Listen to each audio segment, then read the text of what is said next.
Welcome one, welcome all to the very first episode on Grab a Glass podcast. I'm Hazel. And I'm Lauren, and on today's episode we're discussing relationships.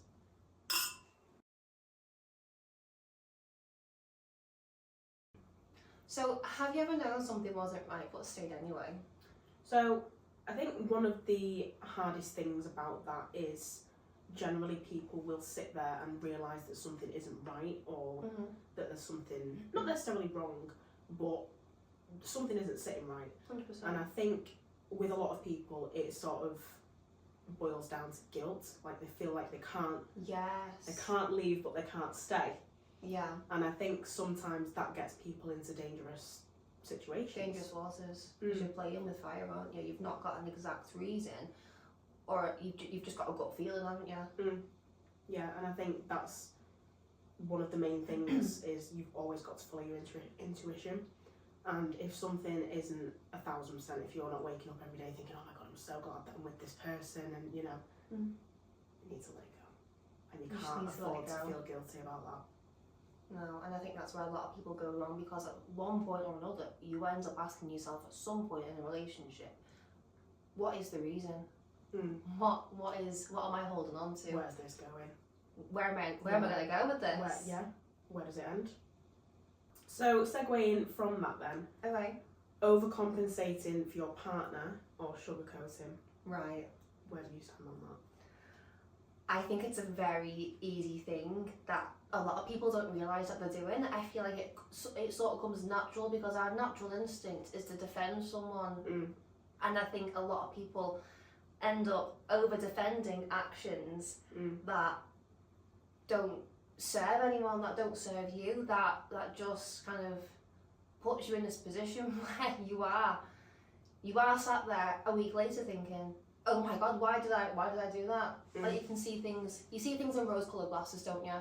Yeah, massively. Rose-tinted glasses is a massive problem, especially in this day and age as well. You know, people only show you what they want you to see, and you know, and I think it's quite hard because you sort of feel the need to make excuses for this person because you want your friends, you want your family to like them. 1,000,000%. You know, I mean, I hope you don't mind me saying, I remember one time you were crying into a glass of whiskey that you never drink. Never drink whiskey. On your birthday. I can't remember what you did now, but you FaceTimed me and you were crying into a glass of whiskey. Oh my god, I remember that. I had the whole family downstairs and I had to sneak past everyone, bawling my eyes out, and go and rob some whiskey because my mum had the wine. Oh, of course you did. Yeah, that's a good day. Always. Yeah. But I never drink whiskey, and that, I remember that so vividly now. You were on your bed and I got a FaceTime from you and you were like, you know, properly like giving it some welly. And I can't even think what you'd done, but you were going, oh yeah, but he was nice to me yesterday, and I was thinking, right, you know. But that's what people do, and that's totally normal in the moment. It's something that is acceptable in the moment. When you think about it, realistically, if you've been with your partner for years, months, even weeks, and you want things to go well, you overlook these minor things that Minor. But is it something that is acceptable or is it accepted? Looking back on it now, it wasn't acceptable, but I accepted it in the moment. So I think that ties in quite nicely then with when people confuse love with loyalty.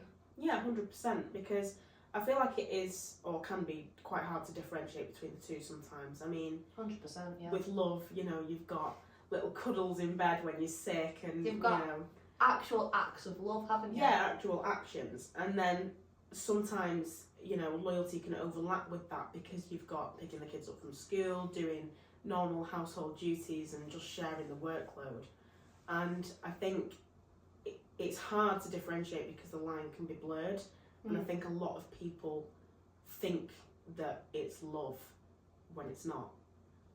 A lot of people get that line fuzzy. They're not getting the whole pie, are they? No, just 2 slices of pie. And a few little crusts. Yeah, a little bit of whipped cream. Yeah. A little bit of crumbs. Breadcrumbing as well, that brings me to another point. What's breadcrumbing? Breadcrumbing is sort of, I can't remember the actual term for it, but when people give you like little things. Oh, do you know what I mean? So when people drop hooks. Yeah, sort of, to keep you interested. To reel you in, So, and kind of. Yeah, so they'll show interest on a Wednesday, but then not on a Friday. And if you're actually in a relationship with that person, or you're actually involved, or you're married, or got kids, whatever the situation, if you're actually, you have a label on it and you are with this person physically, Yeah. can't afford to accept that. And I think a lot of people struggle with deciding where they draw the line with what they can accept. Because I think, especially what you just mentioned, if you're in a long-term relationship and you are having that breadcrumb effect. Yeah, Am I saying that right? Yeah, breadcrumb effect, yeah. Or breadcrumbing, whatever. I think if you're having that, if that's going on, I think it's harder to leave, isn't it? It's harder to, pinpoint what exactly is wrong, because you are getting something, you are getting the act of service, you are getting the loyalty, just not the love. Yeah, you are getting part of the love language, but not the full pie. If you want to use your analogy, not the full pie. What flavour pie is that, by the way? I think it's got to be like a cherry pie. Yeah. Yeah, cherry pie. Or maybe like an apple pie. I don't like apple pie. Do you not? No. I can't, it's the texture, I can't do the chunks. Oh my god, slime, I yeah. love them. No, I can eat the crust, just not the, just not the chunks. Right. Sorry. Just an opinion. So, choosing peace over potential. That's a deep one. That's. Any thoughts? Well, we all look at relationships at like new shiny things that come into our lives. This whole ideology that we look at them through rose-tinted glasses. Everything's perfect. We overlook minor inconsistencies, minor flaws, something that would normally grate on us. But we think it's totally normal because we can overlook that, because we look at the potential. We look at what they could be, and that's what keeps us going, that's what keeps us moving forwards. It's sort of like essentially putting them on a pedestal. Yes. This person's perfect, and I mean, it might not even be that we've discovered anything wrong with them yet. It could just be, it's a new person. That gave us the ick. Yeah, sort of. And sometimes, see, that's another thing as well. I feel like people have run with that. He wears skinny jeans, that's an ick. Oh, no. I mean, it is, but... Sorry. You know what I mean? It's like people are sort of nitpicky, but yet not.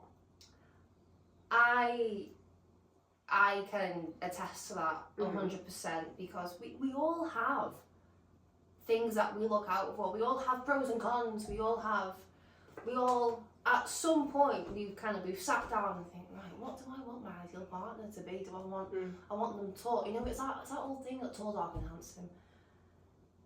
Well, it's not. Yeah, it's not for everybody. It's the stereotype. It's a stereotype, end of the day. But it's sort of like a checklist, isn't it? It is. And if you don't find someone that is embodying exactly what you're looking for, then you make it that person is what you're looking for, because you have the potential to mould them into that person. Like if I met someone wearing skinny jeans, and I hate skinny jeans. I know. I hate them. It's a touchy subject, I know. But I think you sort of click and you sort of think, well, hang on. If I style him. If I take him to shops. And take him to shops and just say, yeah. I'll try these on. Put these baggy jeans They on. look so good. Do you know what I mean? Chinos. Well, yeah, could do some chinos. Yeah. Corduroys, maybe. Oh, Okay, no, corduroys. They're like the liney ones, aren't they? Yeah, like the textured ones, the thick ones. Do you not like them? No, I hate them. I like that. Hate them That's nice. So, sometimes I think it's hard for people to also let go of that, because they're holding on to the potential. Yes. I can change this person, or not necessarily change them. I mean, I've done it. I've thought, okay, well, this person's got the potential to be a really great partner. But don't smile at me. Don't smile at me. But you can't change someone, and you shouldn't want to change them. And You shouldn't have to change them. You shouldn't have to, and you shouldn't want to, because each person is their individual person, and if you can't take them as they are, I mean, think of it another way. If they were sat down with their mates doing a little pros and cons list, we'd be fuming, wouldn't we? Raging, yeah. So why would we expect that? Why would we do that to them? So I think sometimes it's important to just let that person go if they're not up to your standards, and there's nothing wrong with having standards. Because at some point, at some moment in time in the future, if you will find someone that ticks all the right boxes. Yeah. You will find someone. I hope so. I hope so too. Yeah. But you will find someone that is the perfect candidate. I say candidate, oh my god, no, it's the perfect. Well, it is essentially because you're auditioning for that role, sort of. Everyone's sort of like interview. I mean, think of a first date. It's an interview, isn't it? It's the most awkward. Where did you grow up? How many brothers have you got? What did you study? What do you do now? It. Hate first dates. I'd rather go and do something fun. I hate sitting down over a table and go, so how's the steak? Yeah, no, I get that. Yeah. I feel that on like a spiritual level. Yeah. They're awful. It's too much. So I think from the very start, you end up jumping through hoop after hoop. You go through a lot of time, effort. You're getting to know someone from scratch, aren't you? You're getting to build a brand new relationship, a brand new idea. Yeah, exactly. Yeah. So I think that scares a lot of people when they start to think about something that isn't sitting right, and you start contemplating what you can do in that situation, what you can change, or if there is something that is specifically wrong. You think, do I want to start over? Do I want to go through all of that again? Yeah, and it's that fear. Yeah. And holding on to the potential. 100%, yeah. Which a lot of people are scared of. And a lot of people in long-term relationships don't want to start over simply because it's like you're throwing away all that time. And throwing away what could have been. Exactly. Because you've already built up that idea in your head that person could be the idea that you've made them to be. And yeah, it can be scary to sort of just let that go and move on, especially if it's been a long time, or if it's been, you've known them for a long time before you got together, or you've been together for years, and it's that fear of throwing it away. Like it's just gone. Like that's it's just a waste. And in a lot of cases, you can't just go back to it. Too much has been said, too much has happened. And it's what's done is done. End of the day, and I feel like a lot of people, they fixate on that. They think, well, oh my god, I've invested a lot of time, a lot of energy, a lot of tears, emotions, and it sort of begs the point, well, I'll just hold on to the potential because we can overlook this. It's sort of like, in a way, getting comfortable or accepting who that person is and thinking... Like you're just settling. Yeah, settling. Yeah. Yeah, exactly. And I think that is the saddest thing about a lot of people's scenarios, is that they will just settle and they will just... We'll just realise it too late. Yeah. So, choosing discomfort over confrontation. Right. I have done this plenty of times in my relationship.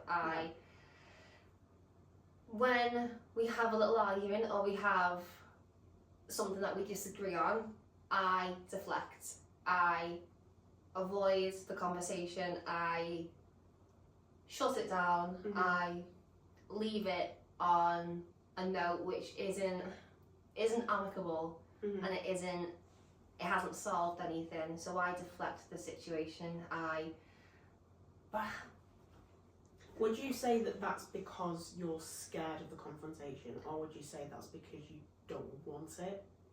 Personally,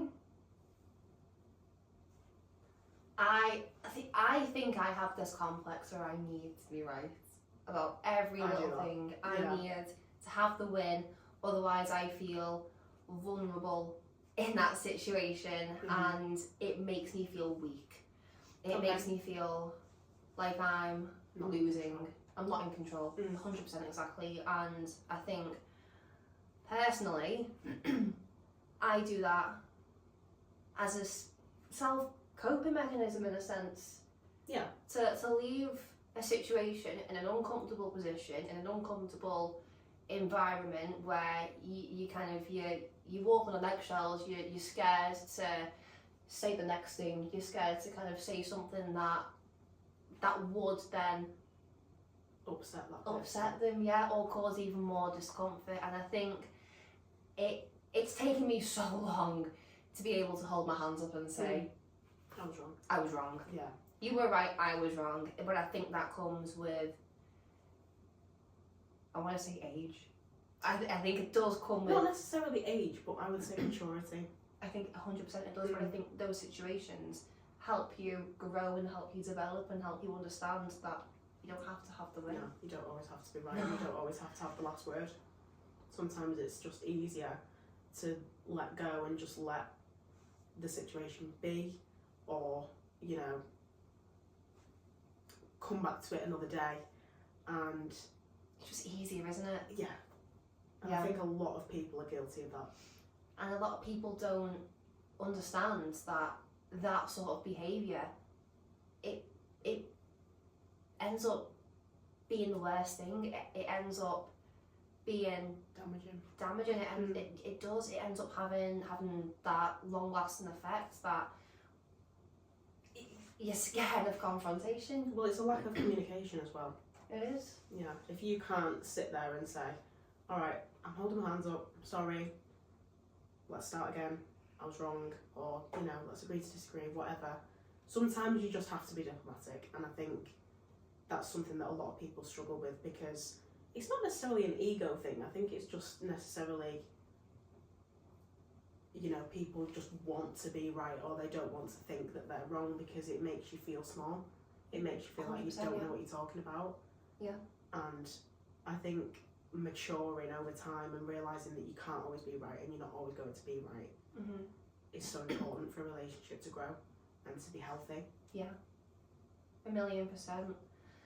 But I mean, can't lie. It is nice to have the win every now and then. Oh yeah, 100%. Yeah. But it is all about that self-development and that self-growth. I feel like Yeah. you need to have these experiences to be able to learn from them. And it's when you have that experience, you take a step back and you think, oh my God, did I say that? Did I leave that how it was? Did I? And then you think, oh my God. And then that's when people come back, and that's how, you know, nothing really gets sorted then, does it? Sometimes it just takes that little bit of reflection to realise what you've actually said in the moment and how that could affect the relationship. It doesn't even have to be romantic relationships, you know, it can be mother and daughter, you know, anything.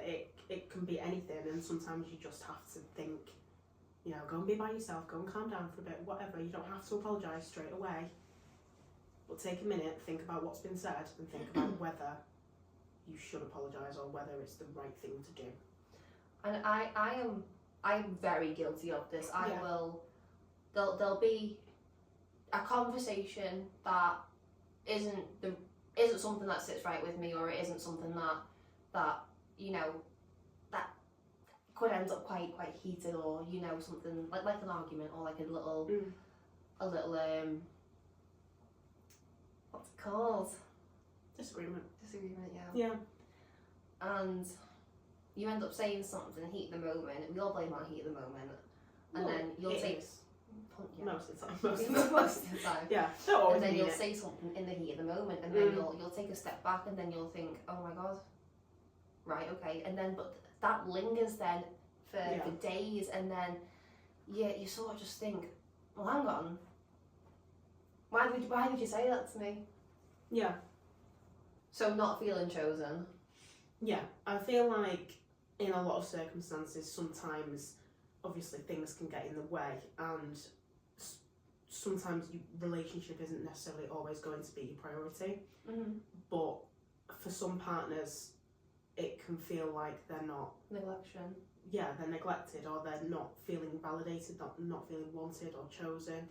And I think it's hard, especially you know, if you've got a full 9 to 5 and you've got hobbies and you've got other commitments, or you've got other stuff going on in your life. Yeah, you've got your own problems, essentially.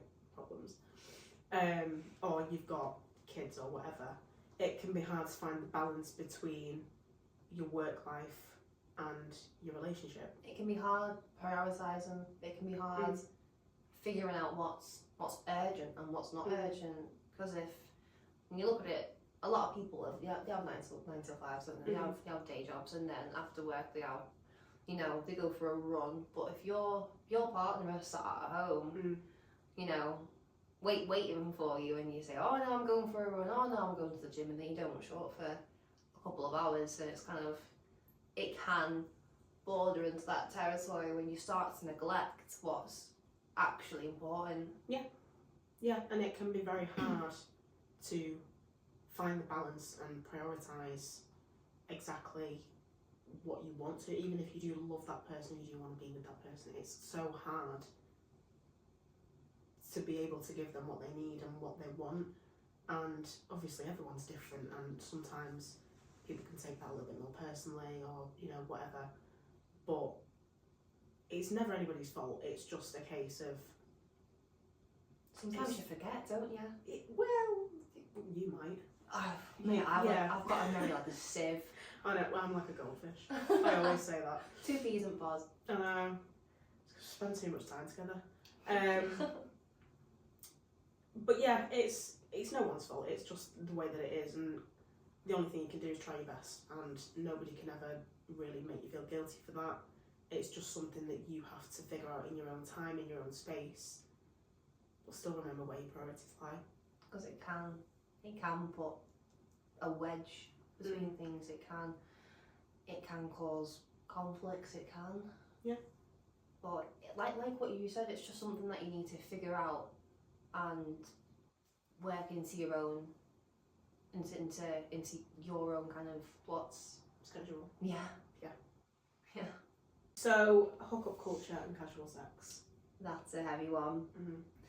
So I think that is something that has been widely normalised, yet there is still so much stigma around it.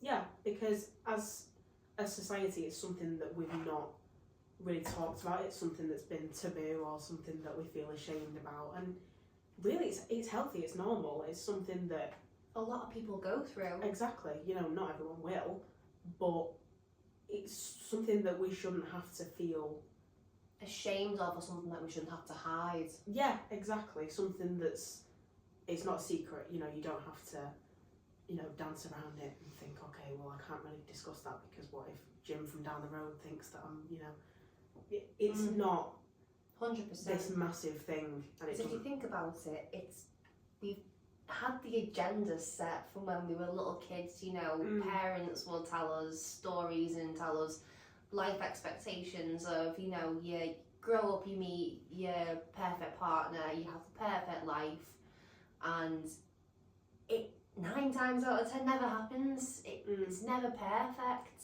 You know, we've been built up, this idea has been built up in our heads that we're gonna have a childhood love, and you know, we're gonna get married and that's it, and then you're happy and it's all fairy tale. Into a house with white picket fence. White picket fence, yeah, and you have a boy and a daughter, and you know, and everything's wonderful, and you've got your little Jack Russell running around the garden, and everything's perfect. That would be so cute though, wouldn't it? I know. I never know where I stand on Jack Russells. I'd have a little Pomeranian. No, I'd have a sausage dog and I'd call it Rolo. I would. Rolo.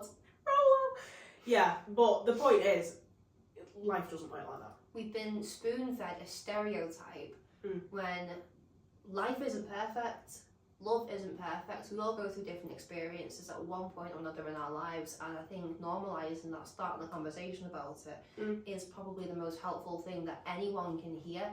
Because if you have an experience that relates to hookup culture, or something that isn't not something that you wouldn't feel comfortable telling your nan, or telling your family what's going on, something that has so much stigma around it, it creates this environment that it's not right.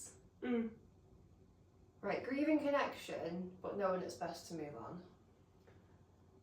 See, that's That's a difficult one. I think sometimes it is hard to call time of death on something. Call time of death. Yeah, time of death.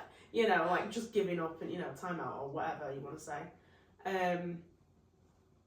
You know, sometimes it just fizzles out, or sometimes you lose the spark, don't you? You lose the momentum at some point. Yeah, and sometimes it's a case of, okay, well, do I actually make the effort to try and reignite that, or am I just putting effort into something that's like, yeah,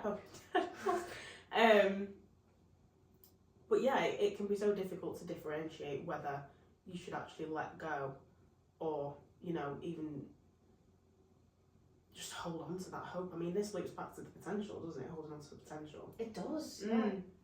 Because we all fight for something. We all, at one point, we all see that there's a reason to fight, there's a reason to stay, there's a reason to keep going, but it gets to a point when you think, is it worth it? Am I just chasing an empty dream? Am I just, you know, running after, am I trying to find a little needle in a haystack? Yeah, essentially. Yeah. I love these little analogies here, aren't we? I know, you're nailing it. Absolutely nailing it. But yeah, sometimes you just have to accept that it's okay to move on. It's okay to start again, looping back on ourselves. Literally, yeah. But yeah, it's one of those things. You just have to. Sometimes you just have to let go. And I'm not saying dump your current partner. I'm not saying, you know, you have to. By no means. I know. Not trying to influence anyone's decision in this at all. I think the point that I'm trying to make, but very clumsy, is that it's okay to have that kind of, that moment of doubt. It's okay to think, is it worth it? It's okay to think, are things getting better? It's okay to think, am I just trying to, you know, look at this through rose-tinted glasses? Yeah. It's okay to have moments like that, because it's natural. It's human. End of the day, we're all chasing something, whether that's work, that's, you know, money, whether that's validation, whether that's, you know, we're all chasing something. But if you're chasing the right thing, it becomes a lot more easier, and it's when you pinpoint what exactly that it is that you're chasing in that relationship.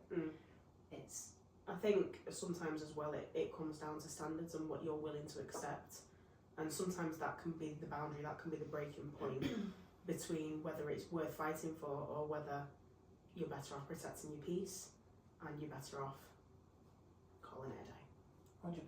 100%. So the difference between loving someone, right, and being in love with them. Right, okay, so that to me is you had someone in your life, you care about them, you love the idea of them, but they're in the past. You're not in love with them anymore. You're not in love with them anymore. So I think again, this is one of those things that crosses the boundaries of differentiating between the two. But you can still feel love for somebody but not want to be with them anymore, or you can still love a thing but not want to be around it anymore, you know, whatever. But being in love with somebody, your world revolves around them. You want to be with them all the time. Yeah. You orbit them. Yeah, nothing matters but that person. And I think a lot of people find it hard to differentiate. You know, they'll go, oh, you know, he's really nice to me and I love him. He does this, but I love him though. Do you? Or do you just love the idea of being with him? Yeah, exactly. And I think that again loops around to settling for somebody and not necessarily knowing your value and what you deserve. And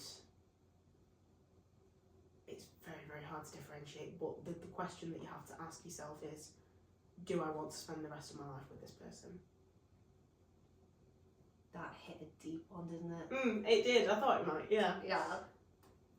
So in our show, we have a moment at the end of our video, which is called the glass moment. That is when we pinpoint a topic from today's conversation which has left the biggest impact on us. So take a moment, grab a glass, For me, the last moment was when I realised I stayed because leaving meant I was ignoring myself. What was your moment? Mine was being able to realise that I was allowed to ask for consistency without feeling needy. So true.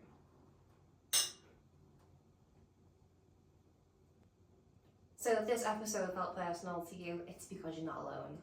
Well, our glasses are empty, so we'll see you next time on Grab a Glass.